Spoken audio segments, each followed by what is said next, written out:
Hey guys, welcome back to my channel Devika വെജിൽ.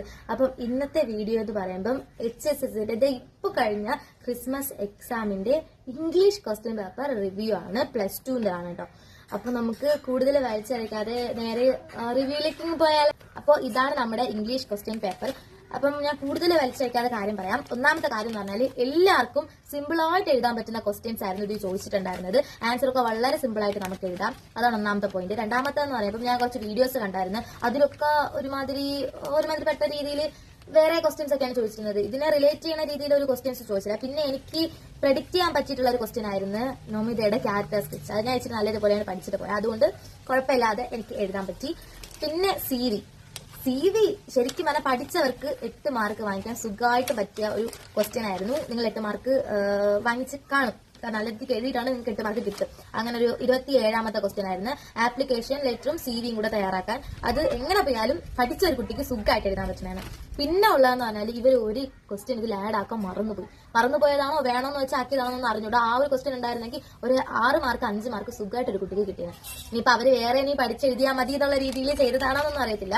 Question തയ്യാറാക്കിയ ആള് profile അറിയാലോ, പ്രൊഫൈലാണ് അവര് വേണ്ടാന്ന് വെച്ച ക്വസ്റ്റ്യൻ. ഞാൻ കുറെ എടുത്തു വെച്ച് നോക്കി, പ്രൊഫൈൽ മാത്രം ഇതിനകത്തില്ല. ക്യാരക്ടർ സ്കെച്ച് നമുക്ക് ഓക്കെ ചെയ്യാൻ പറ്റും. പിന്നെ ബ്ലർബും നല്ലൊരു മാർക്ക് സ്കോർ ചെയ്യാൻ പറ്റിയതായിരുന്നു. ബ്ലർബും ഇതിൽ അവർ ആഡ് ആക്കിയിട്ടില്ല. അങ്ങനെ നല്ല മാർക്ക് സ്കോർ ചെയ്യാൻ പറ്റിയിട്ടുള്ള ക്വസ്റ്റ്യൻസ് എല്ലാം മാറ്റി വെച്ചിട്ട് നല്ല രീതിക്ക് പഠിച്ച് എഴുതേണ്ട ക്വസ്റ്റ്യൻസ് ആയിരുന്നു ഈ ഒരു ക്വസ്റ്റ്യൻ പേപ്പറിൽ. പിന്നെ ജസ്റ്റ് ഇംഗ്ലീഷ് ഒന്ന് വായിച്ചിട്ടുള്ളവർക്കാണ്, അതായത് ക്രിസ്മസിന്റെ ചാപ്റ്റേഴ്സ് എല്ലാം വായിച്ച് മനസ്സിലാക്കിയ മീനിങ്സ് ഒക്കെ അറിയാന്നുള്ളവർക്കാണെങ്കിൽ സുഖമായിട്ട് എഴുതാം.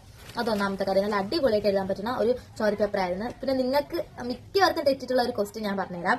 നമ്മുടെ ഫസ്റ്റത്തെ ക്വസ്റ്റ്യൻ ആയിരുന്നു ഐഡന്റിഫൈ ദ സ്പീക്കർ. ആ സ്പീക്കറിനെ ഐഡന്റിഫൈ ചെയ്യാനാണ്. അത് മിക്ക ആളുകളും സണ്ണ്, ഐ, പിന്നെ എന്താണ് പോയിറ്റ്, അങ്ങനെയൊക്കെ ആയിരിക്കും എഴുതി വെച്ചത്. അതല്ല ആൻസർ. അപ്പം ആ ഒരു ഇത് നിങ്ങൾക്ക് എന്തെങ്കിലും തെറ്റും. അതൊക്കെ ഞാനും വേറെയാണ് എഴുതി വെച്ചത്.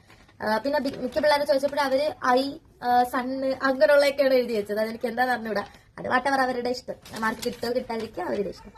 ബാക്കിയൊക്കെ ഓൾമോസ്റ്റ് ഓക്കെ ആയിരുന്നു. പിന്നെ 4 മാർക്കിന്റെ ക്വസ്റ്റ്യൻസ്, പിന്നെ 6 മാർക്കിന്റെ ഒരു 2 ഒരെണ്ണം ഒക്കെ ഇച്ചിരി ടഫുള്ള ക്വസ്റ്റ്യൻസ് ആയിരുന്നു. ഓരോന്നിന്നും 4 മാർക്കിനും 5 മാർക്കിനും 6 മാർക്കിലും ഒക്കെ ഉള്ളത്. 5 മാർക്കില്ലല്ലോ, 4 മാർക്കിനും 6 മാർക്കിലൊക്കെ ഉള്ളത് ഇച്ചിരി ഒരു 2 3 ഒക്കെ വെച്ചിട്ടൊന്ന് ടഫുള്ളത്. നമുക്ക് അത് വിട്ടിട്ട് ബാക്കി 6 5 ഒക്കെ എഴുതിയാൽ മതിയല്ലോ. അങ്ങനെ നിങ്ങൾക്ക് ചൂസ് ചെയ്ത് എഴുതായിരുന്നു. കുഴപ്പമില്ല, അത്യാവശ്യം നല്ലതായിരുന്നു. പിന്നെ എനിക്കൊരിത് പറഞ്ഞാല് ഞാൻ കഴിഞ്ഞ വർഷമല്ല, ഈ കഴിഞ്ഞ ഓണ എക്സാമിന് ഇംഗ്ലീഷിൽ നല്ല രീതിക്ക് വാരി വലിച്ചെഴുതി. പക്ഷെ അതുപോലെ ഒന്നും എനിക്ക് എഴുതാൻ പറ്റില്ല. പക്ഷെ ഞാൻ പോയിന്റ് എല്ലാം എഴുതിയതാണ് എന്റെ ഒരു ഇത്. ഞാൻ വലിയ രീതിയിൽ പഠിച്ചില്ല, എല്ലാം ഒന്ന് വായിച്ച് മനസ്സിലാക്കി. പിന്നെ നൊമിനയുടെ ക്യാരക്ടർ സ്കെച്ചും ആപ്ലിക്കേഷൻ ലെറ്ററും CV ഇതും ഞാൻ നല്ലപോലെ പഠിച്ചായിരുന്നു. അപ്പം അത് നല്ല മാർക്ക് കിട്ടും എന്നാണ് എന്റെ ഒരു ഇത്. ബാക്കിയൊക്കെ പ്രൊഡക്ഷൻ പോലെ ഇരിക്കും.